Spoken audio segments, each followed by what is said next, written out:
네, 계속해서 우리는 골로새서 말씀을 살펴보고 있습니다. 이제 거의 마지막 부분이고 지난 시간엔 4장 2절에서 6절 사이에 있는 말씀을 함께 살펴봤었습니다. 그리고 이 단락이 바울이 골로새 교인들에게 전하는 거의 마지막 권면이다라고 말씀드린 바 있었습니다. 그래서 특별히 이 단락은 교회 안에서도 아니고 가정 안에서도 아니고 이 불신자들로 둘러싸인 세상 속에서 그 외인들 사이에서 그리스도인들이 어떻게 살아가야 하는지에 대해서 말해주는 그런 내용이라고 했습니다. 그래서 우리는 무엇보다도 기도해야 한다라고 했고요. 또 하나님께 전도할 문을 열어달라고 기도해야 한다고도 말씀을 드렸습니다. 바울은 이렇게 자신을 위해서 기도해주길, 특별히 전도할 문을 열어주기를 기도한 뒤에 부탁한 뒤에 그것으로 멈추지 않고 이어지는 5절부터는 골로새 교인들도 복음 전도에 관심을 갖고 그것에 마땅한 행동을 취해야 할 것을 권면하고 있습니다. 그러니까 전도 사역을 위해서 기도를 요청했던 바울이 골로새 교인들 역시도 이 복음 전도와 관련이 있다라고 생각한 것은 어쩌면 매우 당연한 일입니다. 이처럼 바울이 골로새 교인들도 외인들에게, 즉 불신자들에게 관심 갖기를 원했다는 사실은 5절에 있는 외인에게라는 표현에서 잘 나타나고 있습니다. 여기서 외인이라는 단어는 보통 이 단어를 교회 밖에 있는 사람들로 규정을 한다는 점에서 불신자를 의미하는 것이 분명합니다. 그러므로 여기서 바울은 이제 자신이 아니라 골로새 교인들이 불신자들에 대해서 어떻게 행해야 하는지를 이제 본격적으로 알려주겠다라고 하는 것입니다. 그런데 이 5절에서 6절에 있는 바울의 말을 보면 성도들에게 적극적으로 복음을 전해라고 하는 말이 없음을 우리는 발견할 수 있습니다. 그보다는 전반적인 분위기를 봤을 때 바울은 골로새 교인들에게 소극적인 형태의 전도를 권면하고 있는 것으로 보입니다. 근데 이것은 이상한 일이 아닙니다. 왜냐하면 성도들이 다른 이에게 적극적이고 보다 직접적인 방식으로 복음을 전해야 할 때가 있는 반면 비교적 소극적이고 간접적인 방식으로 전해야 할 때도 있음을 우리는 인정해야만 하기 때문입니다. 우리는 때와 그리고 환경에 따라서 어떤 식으로 복음을 전하는 것이 더 적절한지를 분별할 수 있어야만 합니다. 필요한 경우에 우리는 직접적으로 당연히 복음을 전해야겠죠. 예를 들면 거리에서 한 번 마주치고 더 이상 볼 일이 없는 그런 사람들에게 노방 전도를 할 때라든지, 아니면 아는 한 지인이 오랫동안 이제 먼 길을 떠나서 마지막으로 대화할 기회가 주어졌다든지, 또는 누군가 이제 죽음에 이르게 되어서 그에게 가장 중요한 말을 해줘야 할 때라든지, 이럴 땐 우리가 당연히 직접적인 복음을 전해야만 합니다. 주로 전 세계를 돌아다니면서 복음을 전했던 사도들은 바로 이 방법을 사용할 수밖에 없었겠죠. 근데 한편으로 비교적 소극적이고 간접적인 방식이 사용되어야만 하는 때가 있습니다. 대표적인 예로 우리가 직장에서 생활할 때를 들 수 있습니다. 만약 우리가 일반적인 직장인일 경우에 우리는 평일마다 그 직장을 가서 일을 하게 되어 있습니다. 근데 그것은 1차적으로 우리가 일을 하러 가는 곳이기 때문에 직장에 가서 일은 하지 않고 거기 있는 사람에게 가서 만나는 사람마다 복음을 전하기만 한다면 그것을 적절하다고 말할 수는 없을 것입니다. 물론 우리가 그들에게 복음을 전하고자 하는 마음이 있어야만 하고 또 때를 따라서 직접적으로 전하기도 해야만 하겠지만, 때와 장소를 가리지 않고 그저 그 직장 안에서 만나는 사람마다 복음을 전한다는 것이 쉽지가 않을 뿐더러 한편으로는 적절하지 않다고 할 수 있습니다. 이것은 비단 직장에서뿐만 아니라 불신자인 친구나 지인들을 주기적으로 만날 때 또는 가족들을 만날 때도 마찬가지일 것입니다. 이런 상황에서는 분명히 지혜가 필요합니다. 그래서 우리는 복음을 전하고자 하는 이 마음을 가지고 그들을 위해서 기도를 하는 동시에 어떻게 하면 지혜롭게 이들에게 복음을 전할 수 있을까를 충분히 고민해야만 합니다. 바울은 바로 이러한 맥락에서 5절에서 6절 말씀의 권면을 전해주고 있는 것입니다. 그래서 이런 관점에서 우리는 이 말씀을 바라봐야만 한다는 것이죠. 그럼 구체적으로 바울은 골로새 교인들에게 무엇이라고 하고 있습니까? 첫 번째로 바울은 조금 전에 제가 말씀을 드렸던 것처럼 외인에게 대해서는 지혜로 행하라고 말합니다. 여기서 외인들, 즉 불신자들에게 지혜로 행하라는 말은 우리가 조금 더 생각해 볼 필요가 있습니다. 그러면 지혜롭지 않게 행동한다라는 것은 우선 무엇일까요? 일반적인 개념으로 말씀을 드리자면 지혜롭지 않게 행동하는 것은 어리석게 행동하는 것입니다. 로이드 존스는 이렇게 어리석은 사람의 특징을 감정의 지배를 받는 것, 또 욕망의 지배를 받고 본능과 무분별한 열심의 지배를 받는 것이라고 하였습니다. 그리고 이런 사람은 깊이 생각을 하지 않고 일관성이나 인내심이 없고 또 대부분의 사안에 있어서 균형을 잃고 한쪽으로 치우치는 그런 경향이 있는 사람이 바로 어리석은 자라고 하였습니다.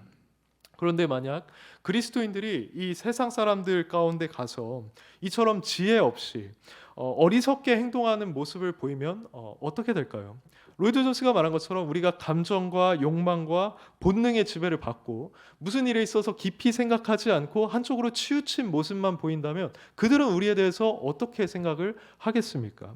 당연하게도 그 사람들은 우리를 비웃고 조롱을 할 것입니다. 또는 무시를 할 수도 있겠죠. 그런데 여기서 진정한 문제는 그 조롱과 무시가 단순히 우리 개인에게서만 끝나지는 않는다는 것입니다. 그리스도인이라고 알려진 자가 이처럼 어리석게 행동할 경우에 불신자들은 그 사람만 비판하고 조롱하는 데서 결코 멈추지 않습니다. 오히려 더 나아가서 복음과 그리스도의 이름과 기독교 신앙 자체를 조롱하고 그것에 대해서 더욱더 심한 편견을 그들은 갖게 됩니다. 왜냐하면 그들은 우리에게서 발견되는 것으로 기독교를 판단을 하고 그리스도가 어떤 분이신지를 판단하게 되어 있기 때문입니다. 그들은 우리를 보면서 이 복음이라는 것과 기독교 신앙 전체를 평가합니다. 이런 점에서 불신자들은 성경을 읽는 것이 아니라 그리스도인을 읽는다라는 말이 있기도 합니다. 즉 그들은 성경 대신에 그리스도인들의 삶과 행실을 통해서 복음은 어떠한 것이고 하나님은 어떠한 분이신지를 인식하고 받아들인다는 것이죠.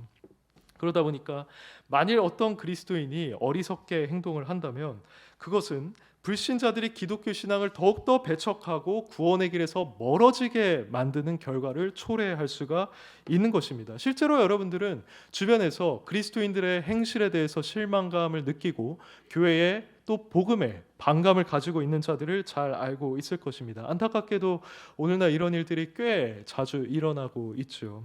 바로 여기에 우리가 본문에 등장하는 바울의 말처럼 지혜롭게 행동해야만 하는 이유가 있는 것입니다.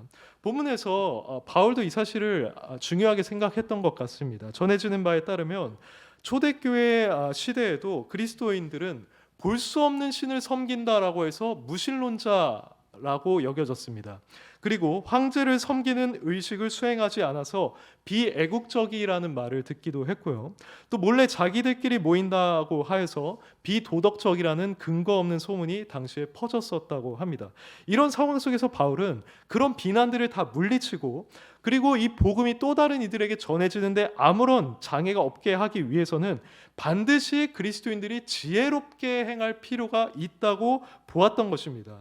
즉 바울은 그때 당시에도 오늘뿐만 아니라 그때 당시에도 복음에 대한 평판이라는 것이 결국 그것을 믿는 자들의 행실과 밀접한 관련이 있음을 알고 있었던 것입니다. 이것은 오늘날도 마찬가지이기 때문에 우리 역시도 불신자들 앞에서 지혜롭게 행동해야만 합니다.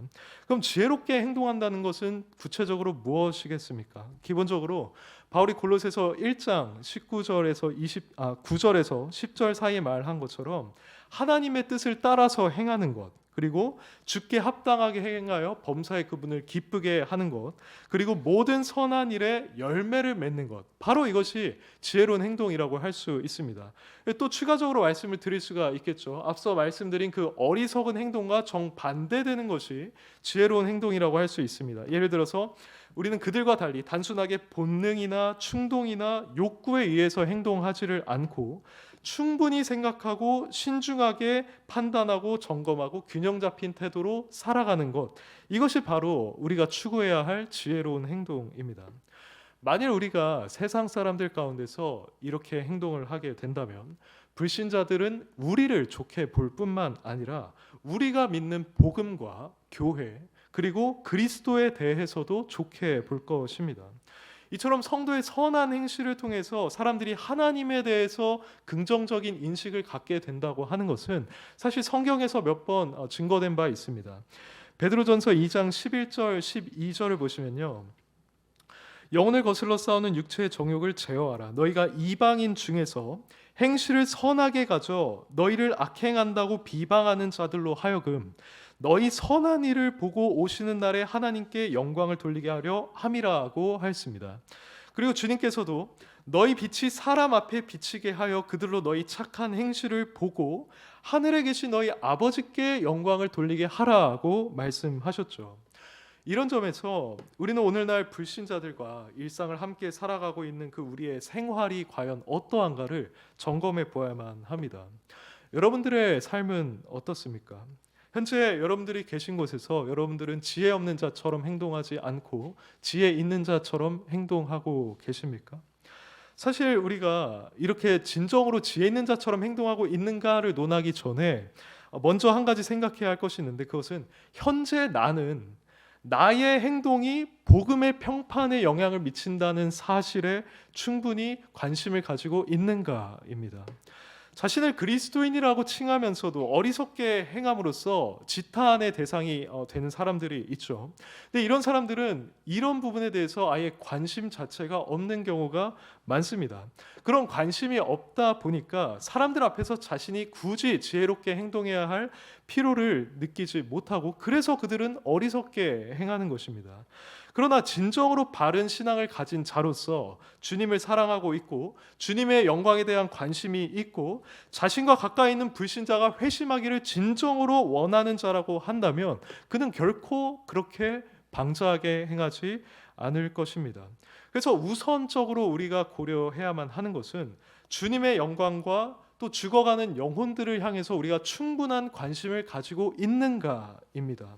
관심이 있는 자는 자신의 선하고 지혜로운 행실을 통해서 하나님께 영광을 돌리고자 할 것이고요, 불신자가 기독교에 대해 지니고 있는 편견을 제거하고자 노력하는 맥락에서 자연스럽게 선한 일과 지혜로운 일들을 행하게 될 것입니다. 그런데 이처럼 불신자들 가운데서 지혜로운 행동을 하는 자라면 마땅히 지녀야만 하는 특징이 한 가지 있는데요, 그것은 바울이 5절 하반절에서 말하는 것처럼 세월을 아끼는 것입니다. 세월을 아끼는 것. 여기서 세월을 아낀다라는 이 말씀은 주의 깊은 해석이 필요한 말입니다. 사실 여기서 아낀다로 번역된 단어는 보통 속량하다, 그리고 값주고 사다라는 의미를 지니고 있습니다. 그리고 여기서 세월이라고 번역된 단어도 본래는 시간 또는 시점, 기회를 의미하는 단어입니다. 그래서 이런 원어의 의미를 충분히 고려해서 이 말을 해석을 하면 시간을 모두 다 구입해라, 즉 시간을 다 사라는 의미인데요. 여기서 이 말 자체도 우리가 어렵기 때문에 보다 적절하게 해석을 하자면 이 말은 결국에 우리에게 주어진 시간과 기회를 최대한 잘 활용하라는 것입니다. 그래서 실제로 새 번역 성경은 이 말을 기회를 선용하십시오라고 번역을 했고요, 쉬운 성경에서도 기회를 최대한 잘 사용하십시오라고 번역을 하였습니다.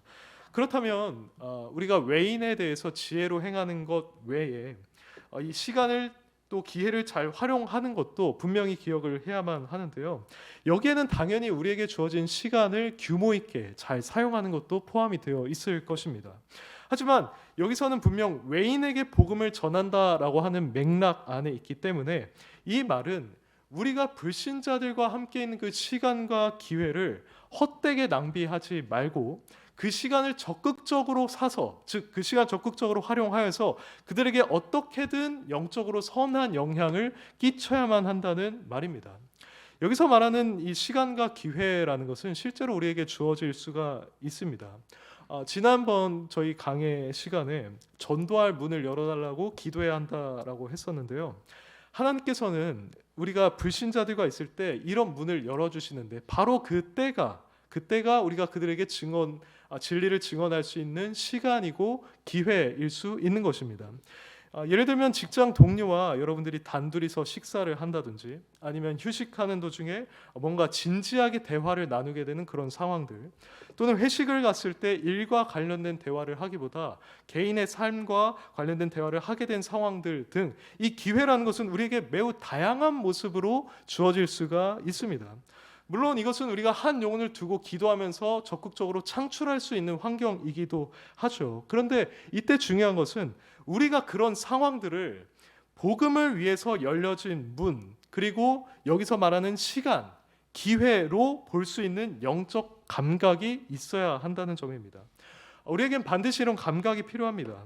그리고 우리는 평소에도 그들에게 선한 영향을 미치도록 노력을 해야만 하겠지만, 특별히 이렇게 주어진 상황 속에서는 더욱더 그들에게 영적 선한 영향을 미치고자 노력해야 합니다. 그래서 그들이 평소에 생각하지는 않았던 그런 영원한 주제에 대해서라든지 하나님에 대해서라든지 한 번이라도 더 생각할 수 있게끔 말이죠. 그래서 적극적으로 더 나아가면 복음까지도 전할 수가 있을 것입니다. 우린 이런 식으로 우리에게 주어지는 기회, 그 시간을 잘 활용해야만 하는 것입니다. 제가 믿기로 이 본문에서 세월을 아끼라는 말에 가장 적절한 해석이 바로 이것인 것 같습니다. 우리는 그렇게 주어지는 기회와 시간을 결코 헛되게 돌아가게 해서는 안 되고, 또 낭비해서도 안 됩니다. 왜냐하면 그 기회라는 게 언제 우리에게 다시 찾아올지 모르기 때문이죠. 더욱이 여기서 세월로 번역된 이 단어에는 보통 종말론적 의미가 포함되어 있습니다. 즉 이 단어는 성도들이 예수님의 재림을 고대하면서 살아가는 그 마지막 때를 의미한다는 것이죠. 그런 의미로 쓰인 구절 중 하나가 로마서 13장 11절입니다. 또한 너희가 이 시기를 알거니와 자다가 깰 때가 벌써 되었으니 이는 이제 우리의 구원이 처음 믿을 때보다 가까웠음이라고 합니다. 여기서 말하는 이 시기가 바로 오늘 본문에 나오는 세월과 동일한 단어인데요. 이 단어는 여기서 분명히 예수님의 재림이 가까운 시기를 의미하고 있습니다. 그래서 우리의 구원이 처음 믿을 때보다 더 가까웠다라고 말을 하고 있는 것이죠.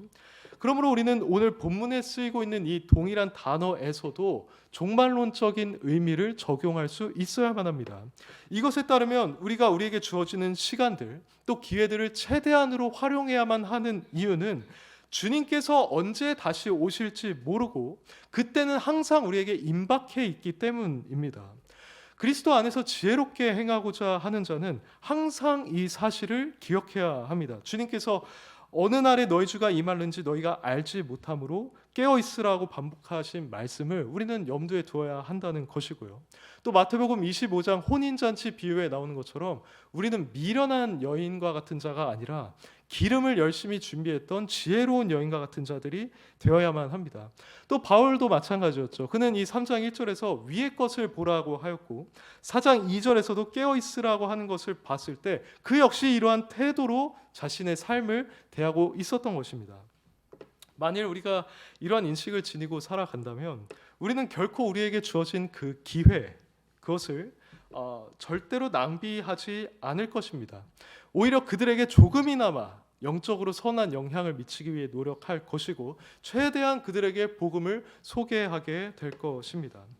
우리에게는 이처럼 기회를 잘 활용하고자 하는 지혜가 필요합니다. 그래서 우리는 이 5절에서 말하고 있는 것들을 충분히 우리 삶 속에 적용할 수 있어야 합니다.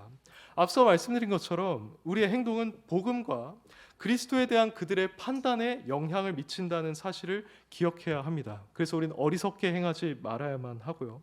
오히려 지혜롭게 행함으로써 기독교 신앙의 능력이 무엇인지를 그들에게 보일 수 있어야만 합니다. 우리는 순결하고 정직하고 진실한 모습을 통해서 우리 안에 계시는 그 그리스도를 그들 앞에 드러낼 수 있어야 합니다. 그렇게 할 때 사람들은 우리를 보면서 하나님께 영광을 돌릴 것이고요. 그들의 굳은 마음이 부드러워지는 것을 우리 또한 목격하게 될 것입니다.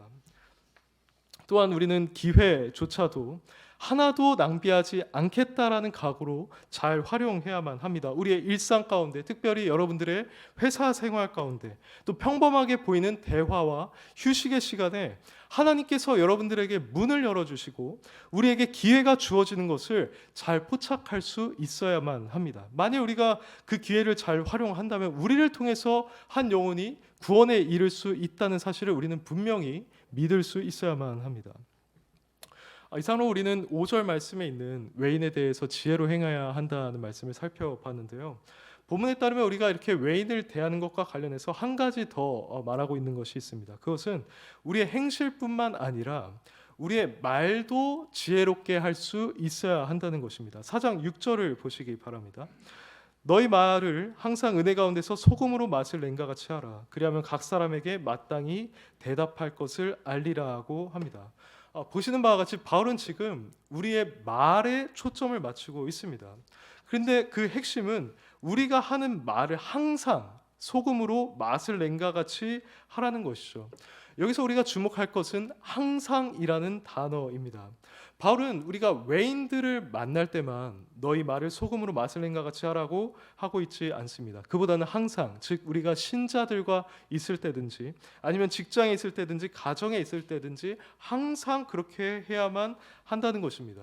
그리고 그 이유는 하반절에서 말하고 있는 것처럼 그렇게 우리가 말하는 것이 습관화되어 있어야만 각 사람, 특히 외인들이 신앙과 관련해서 무언가 우리에게 물어오거나 우리가 먼저 그들에게 복음을 전할 때 마땅히 해야 할 말로 바르게 전할 수 있기 때문이라는 것입니다. 한마디로 여기서 바울은 우리가 외인에게 지혜롭게 또는 적절하게 복음을 전하거나 영적으로 선한 영향을 미치려면 평소에 우리의 입술을 잘 다스리는 훈련을 함으로써 그것이 이미 우리에게 습관화되어 있어야 한다는 점을 말해주고 있는 것입니다. 그렇다면 우리는 이 말씀처럼 항상 소금으로 맛을 냄과 같이 말해야만 할 텐데 여기서 말을 소금으로 맛을 내는 것처럼 한다는 것은 무엇을 의미하는 것일까요? 이것은 우선 보통 소금이 방부제의 역할을 하듯이 우리 말이 부패하거나 또는 더러운 말이 되어서는 안 된다는 것을 의미합니다. 이것은 에베소서 4장 29절에서 무릇 더러운 말은 입 밖에도 내지 말고 라고 하는 것, 그리고 5장 4절에서 누추함이나 어리석은 말이나 희롱의 말이 마땅치 아니하니 라고 하는 것과 같은 맥락에 있는 것입니다. 이렇게 부패하고 더러운 말에는 아시다시피 여러 종류가 있습니다. 우선 여기에 남을 향한 험담이 포함이 되죠. 또 남을 비난하거나 비아냥거리는 것도 포함이 됩니다. 그리고 거짓말하거나 화를 내거나 불평하거나 경솔하게 말하는 것들도 다 여기에 해당이 됩니다. 많은 사람들, 심지어 회심한 그리스도인들까지도 이러한 부분들에 있어서 넘어질 때가 많습니다. 먼저 험담과 관련해서 우리의 죄성은 다른 이에 대해서 말하는 것, 특히 좋지 않게 말하는 것을 굉장히 좋아합니다. 잠언 18장 8절에 남의 말하기를 좋아하는 자의 말은 별식과 같다라고 한 것처럼 우리는 그들에 대해서 부정적으로 말하는 것을 별식, 곧 식욕을 자극하는 맛있는 음식처럼 받아들이기를 좋아합니다. 또 우리는 내 이웃을 내 자신과 같이 사랑하라는 말씀을 거슬러서 너무나 쉽게 남을 깎아내리는 농담을 하고요. 하나님은 거짓된 혀를 미워한다고 하시는데 우리는 자신과 남을 속이는 말을 쉽게 합니다. 또 성경은 칼로 찌름같이 말을 함부로 하면 안 된다, 노하기를 더디해야 한다라고 하지만 우리는 그와 반대로 쉽게 성난 말로 남에게 상처를 줄 때가 많습니다. 그리고 하나님께서는 이스라엘 백성들이 광야에서 어떤 죄를 지었는지 성경을 통해서 우리에게 다 보여주셨음에도 불구하고 우리는 조금만 상황이 어긋나도 쉽게 불평하고 불만하는 말을 내뱉습니다. 이 외에도 우리는 쉽게 남을 정죄하거나 비판하는 말을 하기도 하고요. 또 어떤 자는 자신이 그리스도인이라고 하면서도 성적으로 음란한 말을 하거나 욕설이나 비속어를 사용하는 것을 우리는 종종 보게 됩니다. 만일 이렇게 부적절한 말들을 하는 것에 대해서 그 사람들이 큰 문제를 느끼고 있지 못한다면 또는 아예 말이라는 것 자체에 크게 신경을 쓰지 않고 살아가는 자가 있다고 한다면 그것은 실로 비성경적인 모습이라는 사실을 우리는 기억해야만 합니다. 성경이 우리 인간의 말이라는 것에 대해 그리고 우리가 말로 짓는 죄에 대해서 얼마나 많이 다루고 있고 경고하고 있는지 모릅니다. 다윗은 시편 141편 3절에서 여호와여 내 입에 파수꾼을 세우시고 내 입술의 문을 지키소서라고 했습니다. 이것은 그가 자신의 혀를 남용하는 것, 곧 말을 잘못하는 것의 위험성을 알고 있었기 때문에 바로 그 입술의 죄를 짓는 것으로부터 자신을 보호해달라고 하나님께 간구를 하고 있는 것입니다. 또 잠언에서는 이렇게 말합니다. 10장 19절에서 말이 많으면 허물을 면하기 어려우나 그 입술을 제어하는 자는 지혜가 있느니라고 합니다. 그리고 18장 20절 21절에서는 사람은 입에서 나오는 열매로 말미암아 배부르게 되나니 곧 그의 입술에서 나는 것으로 말미암아 만족하게 되느니라. 죽고 사는 것이 혀의 힘에 달렸나니 혀를 쓰기 좋아하는 자는 혀의 열매를 먹으리라고 합니다. 그러니까 솔로몬은 여기서 사람이 자신의 혀를 어떻게 사용하느냐에 따라서 다른 사람과 자신에게 큰 유익을 끼칠 수도 있고 큰 해를 끼칠 수도 있다는 사실을 말해주고 있는 것입니다. 근데 이렇게 혀에 대해서 말하는 것은 신약도 마찬가지입니다. 야고보서 1장 19절을 보시면요, 사람마다 듣기는 속히 하고 말하기는 더디하라고 하였습니다. 그리고 3장 6절에서는 혀는 곧 불이요 불의의 세계라. 혀는 우리 지체 중에서 온몸을 더럽히고 삶의 수레바퀴를 불사르나니 그 사르는 것이 지옥불에서 나느니라고 함으로써 혀를 잘못 사용하는 것의 심각성과 파괴성에 대해서도 말하여 주었습니다. 그리고 결정적으로 우리 주님께서는 마태복음 12장 36절에서 사람이 무슨 무익한 말을 하든지 심판날에 이에 대하여 신문을 받으리니라고 하셨습니다. 즉 심판날에는 우리가 행한 모든 부주의한 말들 또는 사소한 말들에 대하여서 예수님께 해명해야만 한다는 것입니다. 이처럼 성경은 우리가 하는 말에 대해서 굉장히 비중 있게 다루고 있고 무가치하거나 헛된 말 또는 죄악된 말을 하는 것에 대해서 매우 엄중하게 경고하고 있습니다. 그렇기 때문에 만일 우리가 지금까지 말하는 것에 대해서 조금도 신경을 쓰지 않고 그저 생각나는 대로, 그저 하고 싶은 대로 하면서 살아왔다면 우리는 이것에 대해서 진지하게 생각하고 돌이킬 수 있어야만 할 것입니다. 그렇지 않으면 우리 자신이 유익을 누리지 못하고 다른 이들에게 상처를 줄 뿐만 아니라 외인들에게 복음을 전하는 것까지도 어렵게 되고 말 것입니다. 그렇다면 우리는 여기서 바울이 말하는 것처럼 어떻게 해야 소금으로 맛을 낸과 같이 말을 할 수 있을 것인가 라고 했을 때 그것은 지금까지 말씀드린 더럽고 죄악되고 1차적으로 버리는 것입니다. 그 이후에 따뜻하고 신중하고 진실하고 지혜로운 말을 함으로써 또 그리스도인답게 경건한 또 자신과 상대방에게 유익이 되는 그러한 말을 함으로써 우리는 이것이 가능해집니다. 이렇게 전해지는 우리의 말들은요, 실로 소금과 같이 사람이 지혜를 얻게 하고요, 위로와 힘을 얻게 하고 덕을 세우고 영적 유익을 얻게 합니다. 이건 에베소서 4장 29절에서 오직 덕을 세우는 데 소용되는 대로 선한 말을 하여 듣는 자들에게 은혜를 끼치게 하라고 한 것과 일맥상통하는 말씀입니다. 소금이라는 것이 음식의 맛을 내는데 필요하고 또 실질적인 도움이 되는 것처럼 우리의 말이 누군가에게 유익을 주고 그가 은혜를 누리고 덕을 세우는데 실질적인 도움이 되어야만 한다는 것입니다. 이것은 그리스도인에게 매우 합당하다고 할 수 있습니다. 왜냐하면 그리스도인은 성령으로 거듭나서 새로운 마음을 지닌 자들이기 때문입니다. 예레미야 31장에 있는 새 언약을 보시면요, 그리스도인들의 마음에 하나님의 법을 기록하겠다라고 하셨습니다. 그리고 에스겔 36장에서는 새 영과 새 마음을 줄 것이고 부드러운 마음을 줄 것이라고 말씀을 하셨죠. 그러므로 이런 마음을 지니게 된 그리스도인들은 실제로 말의 성화를 경험할 수가 있게 되는데 그 이유는 예수님께서 말씀하신 것처럼 사람은 결국 마음에 가득한 것을 입으로 말하게 되어 있기 때문입니다. 말은 마음속에 있는 것을 찍어서 보여주는 엑스레이와 같은 역할을 하기 때문에 말의 문제는 곧 우리 마음의 문제라고 할 수 있습니다. 그래서 거듭난 그리스도인들은 이 마음이 새로워졌기 때문에 말 또한 새로워질 수 있는 것이고 또 마땅히 새로워져야만 한다는 겁니다. 그래서 만일 우리가 이렇게 새로워진 존재라면 우리는 우리 이렇게 새롭게 하신 성령님을 힘입어서 우리의 말을 지혜롭고 유익하고 덕스럽게 할 수 있다는 자신감을 가져야만 하고요, 실제로 이렇게 되도록 노력해야만 합니다. 특별히 항상 이렇게 할 수 있도록 우리는 인내하고 나아가야만 합니다. 안타깝게도 우리는 교회나 또는 비교적 중요한 자리에 있을 때는 이런 부분을 상당히 신경을 쓰지만 특별히 가정에서는 그렇게 하지 못하는 경우가 많은 것 같습니다. 하지만 본문에 항상이라는 단어를 따르면 우리는 가정에서도 이렇게 하는 것이 옳습니다. 부부 사이에서도 부모 자식 간에도 서로 말을 할 때 은혜롭고 유익하고 덕스러운 말을 나눠야만 한다는 것입니다. 자신이 육체적으로 가장 편하게 쉴 수 있는 것이 가정이라고 하면서 무익한 농담을 한다거나 헛된 말을 한다거나 비방하거나 조롱하거나 불평하거나 거짓 등을 남발하는 것은 결코 옳지 않습니다.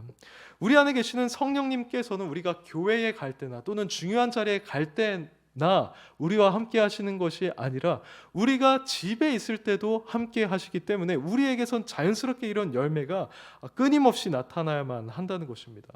바울은 우리가 바로 이렇게 항상 말에 주의하고 말을 소금으로 냄과 같이 맛을 냄과 같이 할 때 각 사람에게 마땅히 대답할 것을 알리라고 6절에서 말하고 있습니다. 지금까지 말씀드린 것처럼 우리의 혀를 잘 다스리고 말을 덕스럽게 한다는 것이 매우 중요한 교훈이기는 하지만 결국 본문의 요점은 여기에 있습니다. 우리가 항상 교회에서든지 직장에서든지 가정에서든지 평소에 말을 지혜롭고 덕스럽게 할 때라야 각 사람에게 마땅히 대답할 것을 알게 될 것입니다. 지금 바울은 외인들을 주 대상으로 삼고 있다는 점을 우리가 고려하면 이 말은 곧 우리가 불신자들에게도 마땅히 해야 할 말을 할 수 있게 된다는 것입니다. 우리에게 기회가 주어져서 그들에게 영적 진리를 전파할 때이든 아니면 먼저 그들이 우리에게 다가와서 기독교 신앙과 복음에 대해 물어볼 때든 말이죠. 이것은 우리가 실제적으로 경험할 수 있는 사실입니다. 만일 우리가 평소에 말을 부적절하게 하고 죄악되게 하고 헛되게 하고 어리석게 하면서 다닌다고 한다면 어떻게 불신자에게 복음을 전하거나 신앙에 관한 이야기를 나눌 때 그들에게 적절하고 덕스러운 말을 할 수가 있겠습니까? 우리가 평소에 그 믿음에 합당한 경건 또 거룩한 말투를 지니고 있지 않다면 그때 가서 그런 말로 복음이나 신앙을 전하기란 매우 어려울 것이고 매우 어색할 것이며 부자연스러울 것입니다. 또한 그들은 우리의 말을 통해서 우리의 마음이 어떠한지를 느끼게 될 것인데 우리의 말이 전혀 덕스럽지 않다면 그들이 어떻게 사람의 마음을 변화시키는 그 복음의 능력에 대해서 조금이나마 느낄 수가 있겠습니까? 결코 그럴 수 없을 것이고요. 오히려 우리의 잘못된 행실이 초래하는 결과처럼 우리의 말 때문에 기독교에 대한 편견과 반감이 더욱더 심해질 것입니다.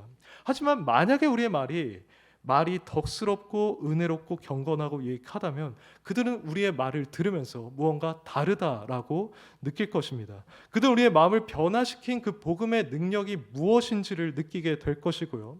기독교 신앙에 대해서 다소간 매력을 느낄 것이고 또 관심을 갖게 될 것입니다.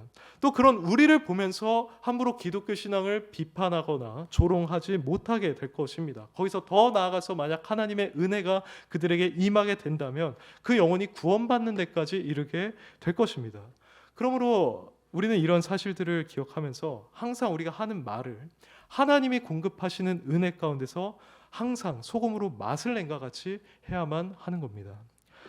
사랑하는 여러분, 이제 말씀을 맺겠습니다. 오늘 우리는 골로새서 말씀을 통해 외인들에 대해 우리가 어떻게 행동해야 하는지, 특별히 말은 어떻게 해야 하는지를 살펴봤습니다. 서론에서 말씀드린 것처럼 우리가 적극적으로 복음을 제시해야 할 때도 있지만 간접적으로 비교적 소극적으로 복음을 전해야 할 때도 있습니다. 그것은 여러분의 직장에서 또는 불신자들과 함께하는 모임에서 주로 이루어져야만 하는 것입니다.